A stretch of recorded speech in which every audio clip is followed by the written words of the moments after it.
এই ভাষণ নিয়ে কি আলাপ করা যাবে? ইতিমধ্যেই বৈষম্য বিরোধী ছাত্র আন্দোলনের পক্ষ থেকে বলা হয়েছে এই ভাষণ প্রচার করা যাবে না, এই ভাষণ নিয়ে কথা বলা যাবে না, যে এই ভাষণ প্রচার করবেন তাকে দালাল হিসেবে চিহ্নিত করা হবে। মানে এই ভাষণ প্রচার করলে জাতীয় দালাল ঘোষণা করা হবে, এরকম বলা হয়েছে। শেখ হাসিনা বার্তা প্রচার করলে বলা হয়েছে চরম মূল্য দিতে হবে। তো নাহিদ ভাই, হাসান ভাই, সার্জিস ভাই, এই ভাষণ নিয়ে কিছু কথা বলা যাবে তো, তাই না? কিছু আলোচনা সমালোচনা তো করা যাবে। গোস্তাকে মাফ করবেন, কিছু আলোচনা সমালোচনা করি। যদিও দেশের মিডিয়া হাসিনার ভাষণ প্রচার করেনি, কিন্তু সোশ্যাল মিডিয়ার অবাধ সুযোগে অনেক মানুষ শুনেছে সেই ভাষণ। তাদের কেউ কেউ আবার ফেসবুকে নিয়ে লেখালেখিও করেছেন। ভাষণ নিয়ে হতাশ অনেকের কথা, সেই বিটিভি স্টাইলের ভাষণ, সেই উন্নয়নের কচকচানি, 15 বছরে হ্যান করেঙ্গা ত্যান করেঙ্গা ইত্যাদি ইত্যাদি। অবাক করা ব্যাপার হলো, আমাদের হাসিনা আপা 2041 সালের স্বপ্নে এখনও বিভোর। সেই সময় তার বয়সটা হবে 94 বছর। রানী এলিজাবেথ যুক্তরাজ্যে রাজত্ব করেছেন 70 বছরের বেশি সময়। 70 না হলেও 90 পার করা বয়সও 60 বছরের বেশি সময় ধরে আওয়ামী লীগ প্রধান থাকতে চান শেখ হাসিনা। সেই বয়সে গণভবনের একই প্রতাপ নিয়ে বঙ্গভবনের গদিতে বসতে চান, বঙ্গভবনের গদিতে বসতে চান একই প্রতাপ নিয়ে। মানে আপাতত মোদির করুণায় গদি মিডিয়া এবং প্রবাসী কিছু এতিমের গুজবে শুধু সেই আশার বাণীই পাবেন শেখ হাসিনা। আর চাতক পাখির মতো তাকিয়ে থাকতে হবে বিএনপির দিকে, তারেক রহমানের দিকে, খালেদা জিয়ার দিকে। এই প্রথম তাই জিয়া, বিএনপি, তারেক, খালেদা এদের নিয়ে কোনো কুৎসা ছিল না হাসিনার ভাষণে। তবে অন্তর্বর্তী সরকারের প্রধান ডক্টর মোহাম্মদ ইউনূসকে দু কথা শুনিয়ে দিয়েছেন ঠিকই। যে ছাত্ররা আপন রক্ত ঢেলে ডক্টর ইউনূসকে ক্ষমতায় বসিয়েছে তাদের নিয়ে গরম কিছু বলেননি পতিত প্রধানমন্ত্রী শেখ হাসিনা। আবার জুলাই আগস্ট হত্যাকাণ্ডের জন্য চাননি ক্ষমাও। একটিবারের জন্য অনুতপ্ত মনে হয়নি তাকে। আন্দোলন থামাতে যে দমন পীড়নের আশ্রয় নিয়েছিলেন তা স্বীকার করেননি। উল্টো আন্দোলনকারীদেরই সবকিছুর জন্য দায়ী করেছেন, বলেছেন ষড়যন্ত্র তত্ত্বের কথা। আওয়ামী অ্যাক্টিভিস্টদের মতো মেটিকুলাস ডিজাইন শব্দ দুটিও শোনা গেছে আপার মুখে। আর কেবল পুরনো রেকর্ডের মতো স্বজন হারানোর বেদনা ও মেট্রো রেলের ধ্বংসযজ্ঞ নিয়েই থেকে থেকে আহত ছিল তার কণ্ঠ।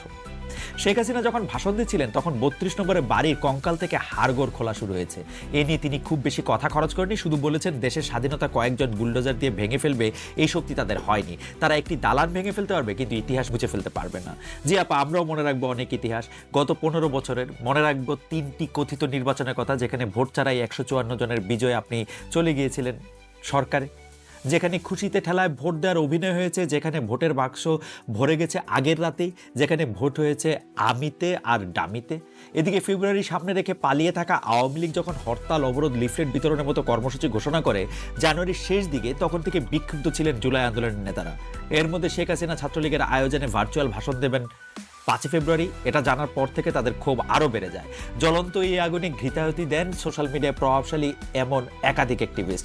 ডাক দেন বুলডোজার অভিযানের। এই বুলডোজার রাজনীতি কি? হাসিনা এখন যেখানে আছেন সেই দিল্লি থেকেই আমদানি করা কি এই বুলডোজার রাজনীতি? কারণ ভারতের সংখ্যালঘুদের বাড়িঘর ভাঙতে, ধর্মীয় স্থাপনা গুড়িয়ে দিতে এর বহুল ব্যবহার দেখা যায় নরেন্দ্র মোদীর জামানায়। সেই বুলডোজার দিয়ে বুধবার মধ্যরাতে ধানমন্ডি 32 নম্বরের বাড়ির অবশেষ ধ্বংস করা শুরু হয়। জুলাই আন্দোলনের কোনো সমন্বয়কের কাছে তাই এ ছিল উৎসবের রাত, কারো কাছে এ ছিল ফেসিবাদ নিশ্চিহ্ন করার মিশন। সোশ্যাল মিডিয়ায় অনেক ব্লগার তো বটেই, মূলধারা প্রায় সব গণমাধ্যম সরাসরি দেখিয়েছে 32 নম্বরের বাড়ির ধ্বংসযজ্ঞ। বিবিসি বাংলার শিরোনামটা এখানে একটু বলতেই হয়, যেখানে তারা লিখেছে ভাঙার ঘোষণা দিয়ে ধানমন্ডি 32 নম্বরে হামলা। ঘোষণা দিয়ে ধ্বংসযজ্ঞ চালানো একটি দেশে সরকার থাকলে, প্রশাসন থাকলে কিভাবে সম্ভব হতে পারে? কেউ অপরাধ করলে তার বিচারের উদ্যোগ নিতে হবে। একটি বাড়ি কি অপরাধ করতে পারে? আমরা যদি ধরেও নেই 5ই আগস্টে হামলা ছিল তাৎক্ষণিক প্রতিক্রিয়া, কিন্তু 5 ফেব্রুয়ারি ঘোষণা দিয়ে যে হামলা, তা কেন ঠেকালো না সরকার? হামলায় জড়িতদের বিচার চেয়ে বুধবারই ফেসবুকে পোস্ট করেছেন হাসিনা স্বৈরতান্ত্রিক শাসনের বিরুদ্ধে 15 বছর ধরে আন্দোলনে থাকা গণসংহতি আন্দোলনের নেতা ফিরোজ আহমেদ। তাকে কোট করছি, অন্তর্বর্তী সরকার হিসাবে আপনাদের গ্রহণযোগ্যতার ন্যূনতম প্রমাণ হবে এটা, এদের বিচার করা। বাংলাদেশ ভূখণ্ডে যে কোনো সম্পদ ও সম্পত্তির নিরাপত্তা যদি সরকার দিতে না পারে, ঘোষণা দিয়ে যদি তা এভাবে ভাঙা যায়, তাহলে সরকারের কার্যত অস্তিত্ব থাকে না।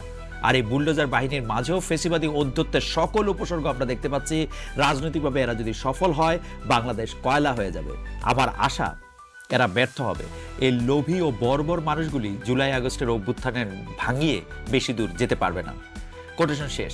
সাংবাদিক মতিউর রহমান চৌধুরী যে বলেছিলেন অন্তর্বর্তী সরকারের সময় আওয়ামী লীগ আমলের মতো সেলফ সেন্সরশিপ থেকেই কাজ করতে হচ্ছে, একথার কিছুটা প্রমাণ আমরা পাই 32 নম্বরে বাড়ি ভাঙার ঘটনা তুলে ধরতে বেশিরভাগ গণমাধ্যমের আচরণ থেকে। তবু একজন সাংবাদিক ঢাকা মহানগর পুলিশ প্রধানকে প্রশ্ন করেছিলেন বুধবার রাতে ঢাকার ধানমন্ডির ৩২ নম্বর সড়কে বঙ্গবন্ধু শেখ মুজিবুর রহমানের বাড়িতে ভাঙচুর ঠেকাতে পুলিশের উদ্যোগ কী ছিল। এর জবাবে ডিএমপি কমিশনার শেখ মোহাম্মদ সাজ্জাদ আলী বললেন, আমরা পরিস্থিতি নিয়ন্ত্রণের চেষ্টা করেছি, গভীর রাত পর্যন্ত আমি নিজে সেখানে ছিলাম। অবশ্য এই ঘটনায় পুলিশ কি করবে আসলে পুলিশ, যেখানে একটি প্রতিবেদনে বলা হচ্ছে মধ্যরাতে সেনাবাহিনীর সদস্যরা একবার ৩২ নম্বর সড়কের বাড়িটির সামনে গেলে ভুয়া স্লোগান তোলে ছাত্র জনতা, কিছুক্ষণের মধ্যে সেনাবাহিনী সেখান থেকে সরে যায়।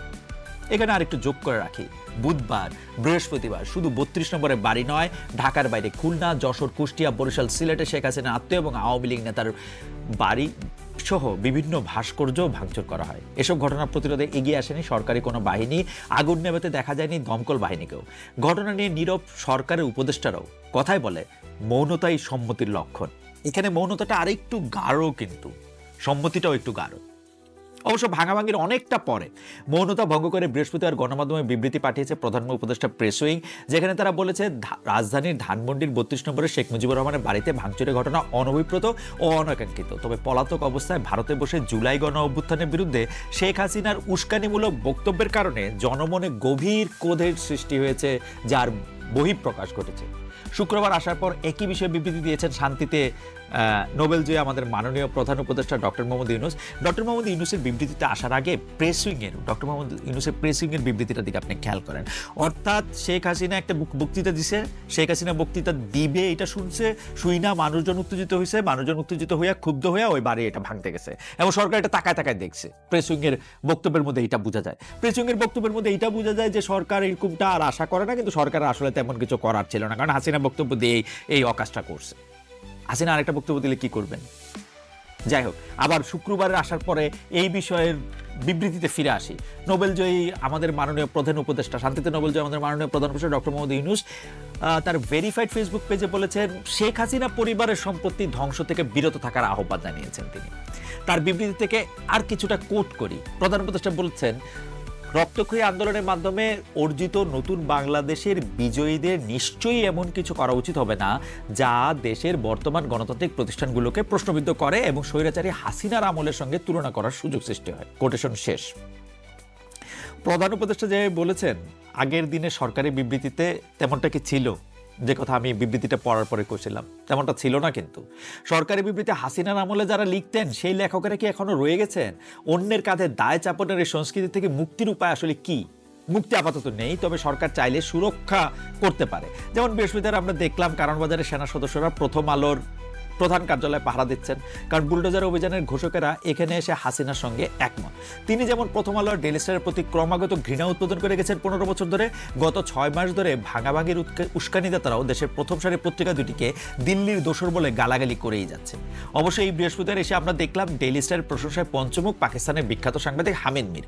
সাবেক টুইটার আর বর্তমান এক্সে তিনি পোস্ট দিয়েছেন, যেখানে মাহফুজা নামের পাশে বসে আছেন খাবার টেবিলে। ফটো সেশন শেষেই যেন বা মোমের আলোয় ভোজন পর্ব শুরু হবে তাদের। ছবিটি কবে, কখন, কোথায় তোলা এ নিয়ে বিশদ জানতে পারিনি আমরা।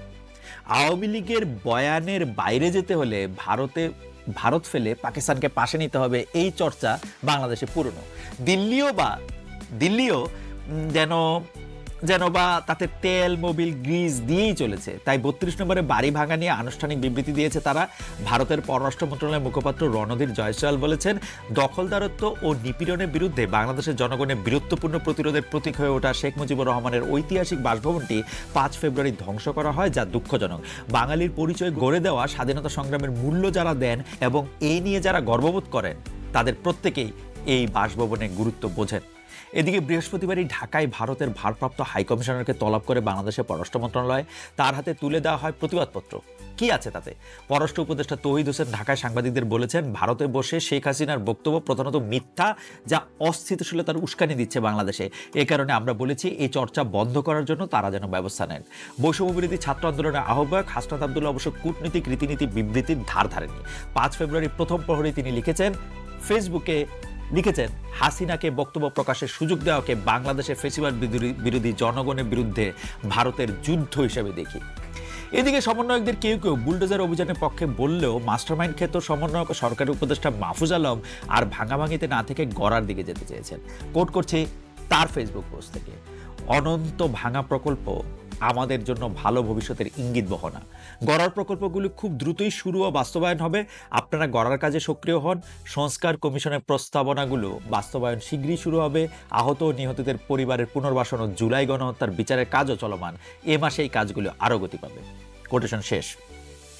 তবে আওয়ামী লীগ বিরোধী আন্দোলনে জুলাই আগস্টে যেসব রাজনৈতিক দল বৈষম্য বিরোধী ছাত্র আন্দোলনের ব্যানারে এক হয়েছিল, তাদের প্রায় সবার সুর আবার কাছাকাছি বুলডোজার অভিযানের সময়। তাদের সুরগুলি একটু কাছাকাছি চলে আসছে বুলডোজার অভিযানের সময়। এটা একটা মানে কি বলবো, এটা একটা ইন্টারেস্টিং দিক। এটাতে আপনারা খুশি হইতে পারেন, রাগ হইতে পারেন, কিন্তু কাছাকাছি আসছে। দেশ জুড়ে নতুন অস্থিরতার পেছনে প্রবাসে পালিয়ে থাকা শেখ হাসিনার উস্কানিমূলক ভাষণকেই দায়ী করেছেন তারা। বিএনপির বিবৃতি, বাম গণতান্ত্রিক জোটের বিবৃতি, তারও আগে আসা প্রধান উপদেষ্টা প্রেস উইংয়ের বিবৃতি, সবার কথায় দায়টা হাসিনার। বিএনপির ভাষ্যে অবশ্য সরকারের প্রতি সতর্কতামূলক পদক্ষেপ নেয়ার আহ্বানও আছে। বিএনপির সিনিয়র যুগ্ম মহাসচিব রুহুল কবির রিজভী স্বাক্ষরিত সেই বিবৃতি থেকে কিছুটা কোট করি। একটি সরকার বহাল থাকা অবস্থায় জনগণ এভাবে নিজের হাতে আইন তুলে নিলে দেশে বিদেশে সরকারের ভাবমূর্তি ক্ষুণ্ণ হতে পারে। অথচ জুলাই ছাত্র ও গণ অভ্যুত্থানের আকাঙ্ক্ষা অনুযায়ী জনগণের প্রত্যাশা ছিল দেশে আইনের শাসন পুনঃপ্রতিষ্ঠিত হবে, যা বর্তমানে সরকারের সর্বোচ্চ অগ্রাধিকার হওয়া বাঞ্ছনীয় ছিল। বর্তমানে দেশে বিভিন্ন শ্রেণী পেশার মানুষ নানান ধরনের দাবি দেওয়া নিয়ে যখন তখন সড়কে মব কালচারের মাধ্যমে জনদুর্ভোগের সৃষ্টি করছে, যা সরকার যথাযথ পদক্ষেপ গ্রহণে মুনশিয়ানা দেখাতে ব্যর্থ হচ্ছে। কোটেশন শেষ। এই বিবৃতিতে বিএনপি রয়েশীয় সরকারের সমালোচনা করলেও নিজেদের নেতাকর্মীদের প্রতি সতর্কতামূলক কিছু বলেনি। কারণ হাসিনার ভাষণ ঘিরে দেশজুড়ে যে ভাঙচুর, অগ্নিসংযোগ, তাণ্ডব, বেশ কিছু ঘটনায় কিন্তু তাদের নেতাকর্মীরাও জড়িত ছিল। এ নিয়ে জনাব রিজভী আপনি নীরব কেন? নাকি আপনারা চেয়েছেন এরকম? একইভাবে রাজনীতিবিদরা নীরব দুই অভিনেত্রী মেহের আফরোজ শাওন ও সোয়ানা সাবার আটকের ঘটনা নিয়ে। আওয়ামী লীগ নেতাদের সঙ্গে দুজনের যোগাযোগ নিয়ে যখন তুমুল আলোচনা, এমন এক সময় বৃহস্পতিবার রাতে ডিএমপি ডিবি দপ্তরে নেওয়া হয় তাদের। হারুন সাহেব থাকলে নিশ্চয়ই এর মধ্যে দুই তারকাকে নিয়ে তার ভাতের টেবিলের ছবিও ভাইরাল হয়ে যেতে পারত, যাকে জাতিসংঘে মশকরা হিসেবে দেখেছিলেন একজন বিচারক। অন্তর্বর্তী সরকার আমলে ভাতের হোটেলে মশকরার যেমন সুযোগ নেই, তেমনি সরকারের সমালোচনা করলেই কথায় কথায় আটক, গ্রেপ্তার, এইসব সংস্কৃতিও বন্ধ হোক। শাওন ও সবার প্রতি যাতে অন্যায় না হয়, শান্তিতে নোবেলজয়ী ডক্টর ইউনূস সরকারের প্রতি এই আহ্বান আমাদের। আরও মনে করিয়ে দিতে চাই, পুলিশ আবু সাইদকে যখন হত্যা করে সেই জুলাই মাসেই সোশ্যাল মিডিয়ায় বিষয়টি নিয়ে তখনকার সরকারের সমালোচনা করেছিলেন অভিনেত্রী শাওন। তার বিরুদ্ধে এখন রাষ্ট্রের বিরুদ্ধে ষড়যন্ত্র দ্বিতীয়বার ভেবে দেখেন রাষ্ট্র প্লিজ। তবে ডিবির সুমতি হয়েছে, জিজ্ঞাসাবাদ শেষে একদিন পরেই ছেড়ে দেওয়া হয়েছে শাওন ও সাবাকে। অন্যদিকে পুলিশদের বসেরও যে বস, সেই স্বরাষ্ট্র উপদেষ্টা লেফটেন্যান্ট জেনারেল মোহাম্মদ জাহাঙ্গীর আলম চৌধুরী অবসরপ্রাপ্ত, কিন্তু দেশ জুড়ে এত ভাগাভাগির সময়ও বুধবার বৃহস্পতিবার আশ্চর্য রকমভাবে নীরব। লেফটেন্যান্ট জেনারেল জাহাঙ্গীরকে কথা বলতে শুনছেন কোথাও? মানে এই সময়টার মধ্যে আমি কিন্তু শুনি নাই। নীরবতাই কি তার চাকরি? সরব হওয়াতেই কি শুরু হতে না হতেই স্বরাষ্ট্র মন্ত্রণালয় খোয়াতে হয়েছিল ব্রিগেডিয়ার জেনারেল অবসরপ্রাপ্ত ডক্টর এম সাখাওয়াত হোসেনকে? প্রশ্নটা রেখে গেলাম। আরও অনেক প্রশ্ন আছে, আরও অনেক কিছুই আমরা জানতে চাই, কারণ 6 মাস পার করা অন্তর্বর্তী সরকারের হানিমুন পিরিয়ড শেষ হয়েছে। তাদের কাজে কর্মে ধীরগতির অভিযোগ আসতে শুরু করেছে। বিশেষ করে জুলাই আন্দোলনে আহতরা সুচিকিৎসা ও পুনর্বাসনের দাবিতে প্রায় রাজপথে নামছেন। সরকারের যথাযথ সহায়তা না পেয়ে সোচ্চার শহীদ পরিবারগুলো গেল বৃহস্পতিবারেই শাহবাগ মোড়ে অবস্থান নিয়ে তারা যেসব দাবি জানায়, তার মধ্যে আছে প্রতিটি হত্যার বিচারের লক্ষ্যে আসামিদের দ্রুত গ্রেপ্তার 10 দিনের মধ্যে নিশ্চিত করতে হবে, শহীদ ও আহত ভাইদের রাষ্ট্রীয় স্বীকৃতি দিতে হবে, শহীদ পরিবারের দ্রুত পুনর্বাসনের ব্যবস্থা করতে হবে, শহীদ পরিবারের সঙ্গে আলোচনা করে ন্যায্য সম্মানী দিতে হবে, শহীদ পরিবারের মাসিক সম্মানীর দ্রুত ব্যবস্থা করতে হবে। যাদের রক্তের বিনিময়ে অন্তর্বর্তী সরকার গঠিত হয়েছে, তাদের স্বজনদের দাবি অবশ্যই পূরণ করা প্রয়োজন। মাঝখানে একটা কথা বলে রাখি, আমরা কিন্তু দেখলাম এনএচকে মানে জাপানের টেলিভিশনকে সাক্ষাৎকার দিতে গিয়ে ডক্টর মোহাম্মদ ইউনূস কিন্তু বলেছেন এবছরের শেষেই নির্বাচন হতে পারে। এর আগে তিনি দুটো ডেট দিয়েছিলেন বা বলেছিলেন যে এবছরের শেষ থেকে আগামী বছরের মাঝামাঝি সময় পর্যন্ত নির্বাচন হতে পারে। এবার তিনি এবছরের শেষেই নির্বাচনের কথা স্পষ্টভাবে বললেন। তো এবছরের শেষে নির্বাচন হলে আসলে নির্বাচনের খুব বেশি সময় নেই। যেসব দাবি মানে যাদের রক্তের বিনিময়ে অন্তর্বর্তী সরকার গঠিত হয়েছে তাদের স্বজনদের দাবি পূরণ করার ক্ষেত্রে সেই ক্ষেত্রে সরকারকে একটু মনোযোগী হতে হবে, কারণ খুব বেশি সময় হাতে নেই। সেই ক্ষেত্রে সরকার প্রধান থেকে শুরু করে উপদেষ্টারা বারবার সদিচ্ছা থাকার কথা বলছেন, নিজেরাই আবার আমলাতান্ত্রিক পেচের কারণে ধীরগতির বিষয়টি সামনে আনছেন। গণ অভ্যুত্থানের সরকারও কেন আমলাদের কাছে জিম্মি হবে? আগের রেজিমে আমরা আমলাদের প্রশংসা করতেই দেখেছি মন্ত্রী এমপিদের, বিশেষ করে আমলাদের সহযোগিতায় যখন কথিত নির্বাচনগুলোয় জয়ী হয়ে এসেছিল আওয়ামী লীগ। সেই সময় মন্ত্রী এম এ মান্নান সাহেব তো একবার বলে বসেছিলেন আমলাতন্ত্র ভালো জিনিস, ফেরাউনের আমলেও আমলাতন্ত্র ছিল না। ফেরাউনের আমল আমরা আর দেখতে চাই না। ডক্টর ইউনূসের আমলে আমরা আরও গতিশীল প্রশ্ন দেখতে চাই, উপদেষ্টার কাজে দেখতে চাই আন্তরিকতা। আমরা চাই না ওবায়দুল কাদেরের মতো শোডাউন করা মন্ত্রী, যিনি ভালো হয়ে যাওয়া মাসুদ বলবেন প্রকাশ্যে, কিন্তু আড়ালে গিয়ে খারাপ মাসুদ তৈরির কারিগর হবেন। এমন ফাটাকাষ্ট মার্কা আচরণ কিন্তু কিছু কিছু ক্ষেত্রে দেখা যাচ্ছে। সদ্যই রাজধানী মিরপুরে একটি খাল খনন অনুষ্ঠান উদ্বোধনে গিয়েছিলেন 3 জন মাননীয় উপদেষ্টা। তারা রেড কার্পেট বা লাল গালিচা বিছানো পথ ধরে গিয়ে পানিতে ভাসমান থাকা একটি এক্সকেভেটরে ওঠেন। সোশ্যাল মিডিয়ায় এর সমালোচনা হলে ঢাকা উত্তর সিটি ব্যাখ্যা দেয়, পিচ্ছিল পথের কারণে লাল রঙের ম্যাট বা মাদুর ব্যবহার করা হয়েছিল, কার্পেট নয়। আকার ছাড়া ম্যাট ও কার্পেটের তেমন কোনো তফাৎ আছে কিনা তা আমার অন্তত জানা নেই। মানে খাল খননের 3 উপদেষ্টা এক্সকেভেটরে চড়ার বিষয়টিতে কিন্তু ঢাকা উত্তরেরই সাবেক একজন নারী কাউন্সিলরের কথা মনে আসতে পারে আমাদের। ছোট্ট পিকআপের পেছনে দাঁড়িয়েছিলেন তিনি, আর তার ডানে বামে একটু সামনে ফগার মেশিন বসানো, 2 পাশে দাঁড়িয়ে 2 কর্মী তা থেকে তোপ দাগছেন, মানে ওষুধ ছেটাচ্ছেন। মশা মারতে কামান দাগানো একথা মনে করিয়ে দেওয়া দৃশ্যটি তখন ভাইরাল হয়েছিল। এমনকি ঢাকা উত্তরের সাবেক মেয়র আতিকুল ইসলামের কথায় কথায় ম্যানহোলে ঢুকে পড়ার মতো দৃশ্য আর দেখতে চায় না নাগরিকেরা। তারা চায় সেবা নিশ্চিতে পদক্ষেপ নেবেন কর্তারা, লোক ভুলানো কিছু গ্রহণীয় হবে না নতুনই বাংলাদেশে। তবে ঢাকা উত্তর সিটির প্রশাসক নিয়োগের আগের মন্ত্রীদের মতোই প্রভাব খাটানোর রীতি বহাল দেখা যাচ্ছে। এ বিষয়ে স্থানীয় সরকার মন্ত্রণালয়ের উপদেশে একটা চিঠি সম্প্রতি নেট দুনিয়ায় দেখা যাচ্ছে, যেখানে তিনি প্রশাসক হিসেবে একজন নাম প্রস্তাব করেছেন। এক্ষেত্রে উপদেষ্টা অবশ্য নিয়ম ভঙ্গ করেননি, কেবল প্রচলিত পদ্ধতির চর্চা করেছেন। কিন্তু আমলা নয়, তার প্রস্তাবে আছে একজন এনজিও ধারা তথা উন্নয়ন ব্যক্তিত্বের নাম। প্রশাসন ক্যাডারে কোনো কর্তার বদলে প্রশাসক হিসেবে বাইরের কারো নিয়োগ প্রস্তাব ভালো চোখে দেখছেন না আমলারা। একই উপদেষ্টার সময় নজিরবিহীনভাবে জ্যেষ্ঠতা ডিঙিয়ে স্থানীয় সরকার প্রকৌশল অধিদপ্তর এলজিইডিতে প্রধান প্রকৌশলী নিয়োগ হয়েছে, করা হচ্ছে এমন অভিযোগও। এ নিয়েও আছে বিস্তর আলোচনা সমালোচনা। এদিকে মন্ত্রণালয়ের দায়িত্বে থাকা কোনো কোনো উপদেষ্টা গাড়ি বিলাস, আগের আমলের অনেক মন্ত্রীর মতোই। এ নিয়ে সদ্যই দৈনিক সমকাল পত্রিকা একটি প্রতিবেদন এসেছে, যার শিরোনাম ছিল সরকারি গাড়ি ব্যবহারে উপদেষ্টাদেরও অনিয়ম। সমকালের অনুসন্ধানী প্রতিবেদনটিতে বলা হয়েছে, কয়েকজন উপদেষ্টার পরিবারের সদস্য ব্যবহার করছেন বিভিন্ন দপ্তর সংস্থার প্রকল্পের দামি গাড়ি। এজন্য বিভিন্ন দপ্তর থেকে যোগান দেওয়া হয়েছে একাধিক চালকও। এসব বাড়তি গাড়ির পেছনে চালক, জ্বালানি ও রক্ষণাবেক্ষণ খরচ বাবদ গাড়ির প্রতি সংশ্লিষ্ট দপ্তর থেকে প্রতি মাসে গচ্চা যাচ্ছে প্রায় লাখ টাকা। অন্তর্বর্তী সরকার যখন দায়িত্ব নেন তখন খোদ প্রধান উপদেষ্টা গাড়ি বহরও বিশেষ সুবিধা নেয়নি। প্রধান উপদেষ্টা যখন দায়িত্ব নেন, আমি এই কথাটা আবার বলতে চাই, প্রধান উপদেষ্টাও কিন্তু গাড়ি বহরের বিশেষ সুবিধা নেন নাই তখন। ডক্টর মোহাম্মদ ইউনূসের যানজটে আটকে থাকার ছবি দেখে ধন্য ধন্য করেছেন জনতা। হালে আবার ফিরেছে আগের সংস্কৃতি। প্রধান উপদেষ্টা চলাচলের সময় থামিয়ে রাখা হয় আমজনতাকে আগের আমলের মতোই ভিআইপি প্রটোকলের দোহাই দিয়ে। তবে উপদেষ্টা মণ্ডলীর প্রতি এখন আস্থা রাখতে চান ঢাকা বিশ্ববিদ্যালয়ের সমাজবিজ্ঞানের শিক্ষক ও রাজনৈতিক বিশ্লেষক সামিনা লুৎফা। তিনি বিবিসি বাংলাকে বলেছেন, তারা আগের সরকারের ভিআইপি সংস্কৃতির অবসান ঘটাতে পারবেন এবং আগের ফর্মুলা না মেনে পুরনো রীতি ভাঙতে পারবেন বলে আমাদের বিশ্বাস। কিন্তু আমরা যে ঘর পোড়া গরু, বিশ্বাস কি করে করি? সিঁদুরে মেঘ দেখলেই ভয়ে শঙ্কায় কুকড়ে যেতে থাকি আমরা। আশঙ্কার কথা হলো, আমাদের ক্রীড়া ফেডারেশনগুলোয় সেই আগের মতোই ক্ষমতার খেলা চলছে। যে যায় বিসিবিতে সেই কি হয় পাপড়। কারণ আগের রেজিমে ক্রিকেট বিবেক হিসাবে ছিলেন